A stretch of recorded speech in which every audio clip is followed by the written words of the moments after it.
ہماری جدوجہد کے سامنے مختلف مشکلات حائل ہوتی ہیں، لیکن ہم مایوس نہیں ہوتے، اس لیے کہ نتائج ہمارے اختیار میں نہیں ہیں، وہ اللہ کے اختیار میں ہے۔ نہ معلوم وہ ہمارا کتنا امتحان لینا چاہتا ہے۔ قیامت کے دن اللہ تعالی کے حضور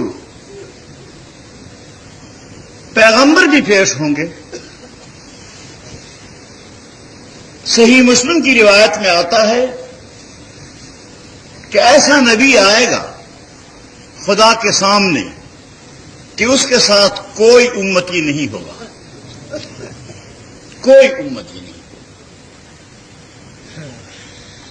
ایسا نبی آئے گا کہ اس کے ساتھ صرف ایک شخص ہوگا۔ ایسا آئے گا کہ اس کے ساتھ صرف 2 آدمی ہوں گے۔ ایسا آئے گا کہ اس کے ساتھ 7-8 آدمی کی جماعت ہوگی۔ ہمیں یقین ہے کہ ان پیغمبروں نے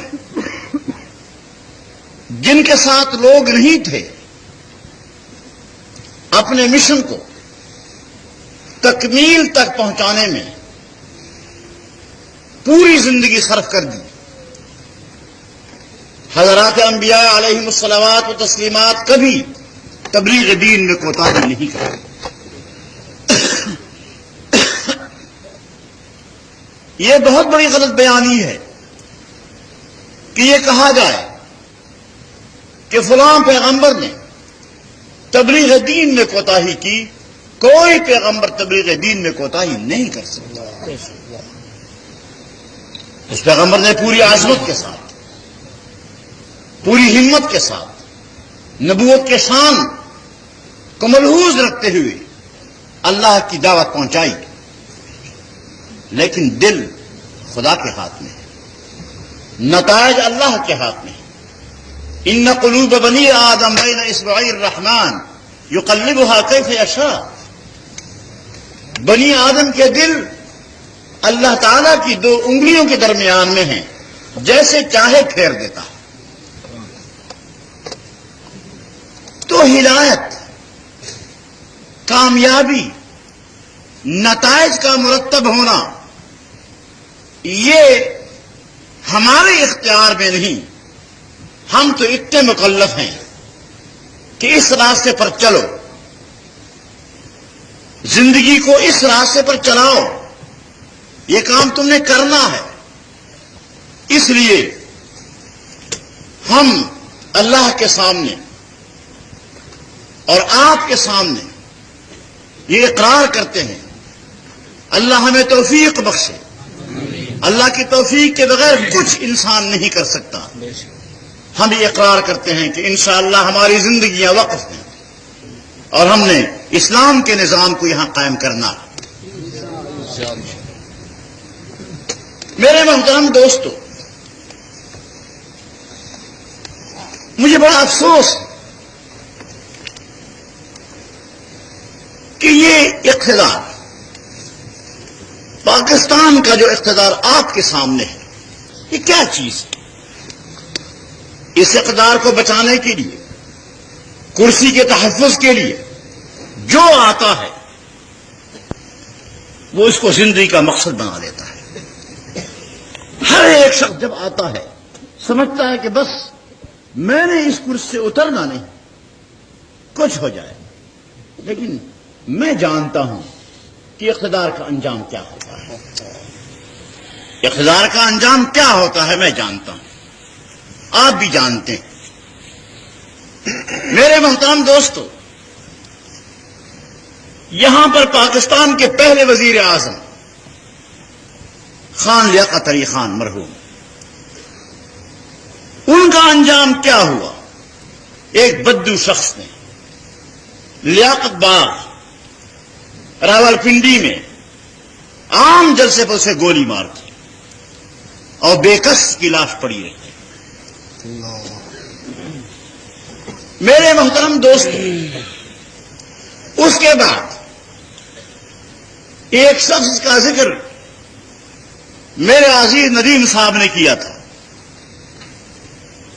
جنرل غلام محمد، اسے مرد آہن کہتے تھے، تھا مفلوج، لعاب اس کا یہاں بہتا تھا، اپنے لعاب کو روک نہیں سکتا تھا، لیکن اسے مرد آہن کہا جاتا تھا۔ اس کے حواریین کہتے کہ آپ جیسا مضبوط ترین آدمی، آپ جیسے اعصاب کا کوئی آدمی نہیں، جبکہ اس کے اعصاب مفلوج تھے، اور وہ خوش تھا کہ واقعی مجھ جیسے مضبوط اعصاب کا کوئی آدمی اس دنیا میں نہیں۔ اس کا حشر کیا ہوا؟ زبردست، اس کے سینے پر پستول رکھ کر اسے استعفیٰ لکھوایا گیا، اگر آپ کو یاد ہو۔ اور پھر جب وہ آنجہانی ہوئے تو گوروں کے قبرستان میں اس کی قبر بنی، گوروں کے قبرستان میں، اب بھی کراچی میں گوروں کے قبرستان میں اس کی قبر ہے، مسلمانوں کے قبرستان میں جگہ اس کو نہیں ملی۔ اس کے بعد جناب سکندر مرزا تشریف لائے، سکندر مرزا صاحب کو یہاں سے جہاز میں بٹھا کر لندن بھیج دیا۔ لندن میں وہ ایک ہوٹل کا مینیجر تھا، اور ہوٹل کے مینیجر کی حیثیت سے اس کی فوتگی ہوئی۔ اس کی لاش ایران میں پہنچائی گئی، اس وقت ایران میں دفن ہوئے۔ آج آپ کو پتا ہے چند دن قبل اخبارات میں آیا کہ ایران کے لوگوں نے قبر کھود کر اس کی لاش اور ٹکڑے باہر پھینک دیے، اور کہا کہ یہ غدار ایران کی زمین میں دفن نہیں ہو سکتا۔ یہ اس کا حشر۔ اس کے بعد ایوب خان آیا، ایوب خان غریب، بڑی مشکل سے 10 سال گزار گیا، جشن بھی منایا 10 سالہ، لیکن ایک دن جب وہ اپنے گھر کے بچوں سے سن رہا تھا کہ بھاگے جا رہے ہیں، کہتے ہیں ایوب کتا ہائے ہے، ایوب کتا ہائے ہے، اس نے کہا یہ کیا بات ہے؟ بلایا لڑکوں کو، کیا بات ہے؟ انہوں نے کہا ابا جی ہم تو یہ اسکول میں ہمیشہ کہتے ہیں۔ جب انہیں معلوم ہوا کہ یہی کچھ میرا حشر ہو رہا ہے، وہ پھر بھی ہوشیار تھا، اس نے استعفیٰ دیا، الگ ہو کر بیٹھ گیا۔ تو جناب یحییٰ خان تشریف لائے، آغا محمد یحییٰ خان تشریف لائے۔ آج اس وقت وہ پنڈی میں ایک محلے میں رہتا ہے۔ میں آپ کو یقین سے کہتا ہوں کہ وہ محلے میں باہر گلی پر نہیں نکل سکتا، پابند کوئی نہیں، آزاد ہے، لڑکوں کے ڈر سے کہ لڑکے پیچھے پڑ جاتے ہیں، ایسے تبرکات ملے، لڑکے پیچھے پڑ جاتے ہیں، وہ غریب گلی میں پھر نہیں سکتے۔ اس کے بعد بھٹو خان کا حشر، وہ بھی آپ نے دیکھا۔